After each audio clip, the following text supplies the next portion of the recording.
राम राम मंडळी, कसे आहात सगळे?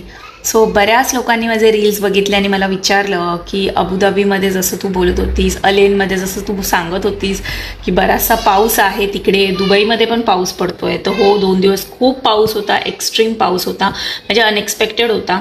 आणि बरेच लोक मला बोलले की तुमच्या इकडे रस्त्यावर पाणी तुंबतं, मग तुम्ही लोक परत तो कसं सगळ्या गोष्टी मॅनेज करता. तर बऱ्याचशा गोष्टी इकडे होतात. आय नो, इकडे पावसाळ्याची सवय नाही आहे या देशाला, आणि अचानक असा पाऊस वगैरे आला तर एवढं पाणी तुंबणारच. आणि यावेळी तर जसं मी सांगितलं की गारांचा पाऊस पडला, लिटरली म्हणजे बर्फ जमा झाला आणि त्याने बरंच नुकसानही झालं. तर त्याचे व्हिडिओज मी तुम्हाला अपलोड करून दाखवते की अलेन ही एक सिटी आहे 7 एमिरेट्समध्ये, अबुधाबीच्या इकडेच आहे. त्या सिटीमध्ये किती प्रॉब्लेम्स झाले ते मी तुम्हाला आता व्हिडिओमध्ये पोस्ट करणारच आहे, ते नक्की बघा. आणि जेव्हा पाणी तुंबलेलं तेव्हा दुबई कशी होती आणि आता 2 दिवसानंतर पाणी सुकल्यानंतर दुबई कशी आहे तेही बघा तुम्ही. आज लख्ख कडक ऊन पडले 2 दिवस मस्त पाऊस होता, पण ऊन असूनही टेम्परेचर इतकं जास्त नाही, कारण हिवाळा चालू आहे इकडे, त्याच्यामुळे थंडी आहेच. सो व्हिडिओ पूर्ण बघा आणि आवडल्यावरती नक्की लाईक करा, कमेंट करा, शेअर करा. खरंच. सो ही दुबईची सिच्युएशन आहे. इकडे रात्रभर पाऊस पडत होता आणि सकाळी पण पडत होता, तर एवढं पाणी लगेच तुंबलं. कंटिन्यू पाऊस पडायला लागल्यावर पाणी तुंबायला स्टार्ट झालं. काही एरियामध्ये एवढ्या प्रमाणात पाणी होतं, पण जे बाहेर सिटीचा जो मेन रोडचा एरिया होता, दुबई वगैरे त्या साईडचा, तिकडे तर एवढं पाणी तुंबलेलं आणि खूप जास्त एक्स्ट्रीम, म्हणजे कमरेपर्यंत पाणी गेलेलं. त्यामुळे लोकांना ऑलरेडी सांगितलेलं की तुम्ही घरी बसूनच तुमचं काम करा, एमर्जन्सी असेल तरच निघा. आणि मग रात्री तर फुल वादळी पाऊस, जसं मी सांगितलं की हवा पण तेवढीच, नंतर बर्फाचा पण पाऊस, एक्स्ट्रीम लेवलला. लोक ट्रॅफिकमध्ये पण खूप अडकलेले. आणि इकडेही आपल्या मुंबईमध्ये, इंडियामध्ये जशी मजा करतात लोक, तशी इकडे पण होती काही लोक जे एन्जॉय करत होतं ह्याचं एवढं सगळं पाणी आणि या सगळ्या गोष्टी. तर इकडे जे क्लिनिंगवाले डिपार्टमेंट होते ते लोक पण त्यांच्याबरोबर मजा करायला लागलेले. आणि खरंच दुबई खूप छान दिसते पावसाळ्यात. होपफुली इकडचे गव्हर्नमेंट असं पावसाळ्यात कशा प्रकारची काळजी घेतली पाहिजे हे सगळं लवकर ह्या कंट्रीमध्ये चालू करतील आणि आम्ही पण इकडे पावसाळा एन्जॉय करू, कारण खरंच पावसाळ्यामध्ये खूप छान दिसते दुबई. आता तुम्ही अलेनची बघा हालत काय आहे.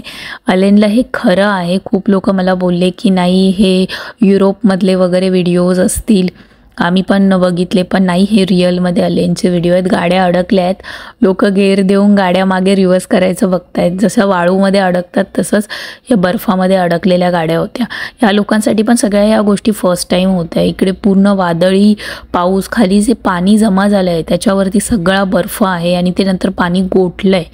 पण लोकांचं असं होतं की नाही हे सगळं खोटं आहे. तर नाही, हे सगळं खरं आहे, हे रिअलमध्ये आहे. खजुराची झाडं बघू शकता तुम्ही आजूबाजूला. आणि लोकांसाठी पण हा फर्स्ट एक्सपिरियन्स होता, कधी वितळणार आणि कधी सगळ्या गोष्टी होणार. लोकांना नॉर्मल रुटीनमध्ये यायचं होतं. काही लोक तर इकडे बघा मस्तपैकी छान स्नोमॅन वगैरे बनवत होते. असं नाही, इकडेही लोकांनी एन्जॉय केला. आणि नंतर तुम्ही बघाच 2 दिवसानंतर कशी दुबई दिसते. आणि ईश्वरीचं ऑनलाईन क्लासेसची मजा ऐका. My name is Ishwari. Today I am going to talk about what I am going to be when I grow up. I want to be an artist when I grow up.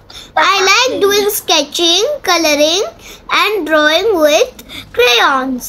It just relaxes my mind when I color. Whenever there's like a party, birthday or even function, I like making cards for them.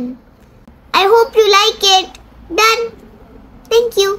That's wonderful. That's a very beautiful way of describing what you do as an artist, right? That's very good. आणि आता तुम्हाला वाटेल की 2 दिवसानंतर हे असं काय अचानक. तर बघा, आजचा दिवस असा आहे, पूर्ण मस्त ऊन, रस्ते पूर्ण क्लीन. जेवढं पाणी साठतं तेवढं सगळं निघून जातं. फक्त आता समोर जे काही आहे वाळू वगैरे, ग्रास नसलेल्या गोष्टी, तिथे पाणी थोडा एक थांबेल, त्याच्यानंतर ते पण सुकून जाईल आणि ही दुबई परत बॅक टू नॉर्मल होते. तर ही दुबईची गोष्ट मला खूप आवडते की पावसाळ्यानंतर ना वरती तुम्हाला घाण वगैरे काही दिसणार नाही, पिशव्या हे सगळं काही दिसणार नाही. तर कसा वाटला मला आजचा व्हिडिओ नक्की कमेंट करून सांगा. आणि तुम्हाला असेच नवनवीन व्हिडिओ, इकडच्या अपडेट्स मी देत राहील. ज्या लोकांनी चॅनलला सबस्क्राईब केलं नसेल नक्की करा. खरंच.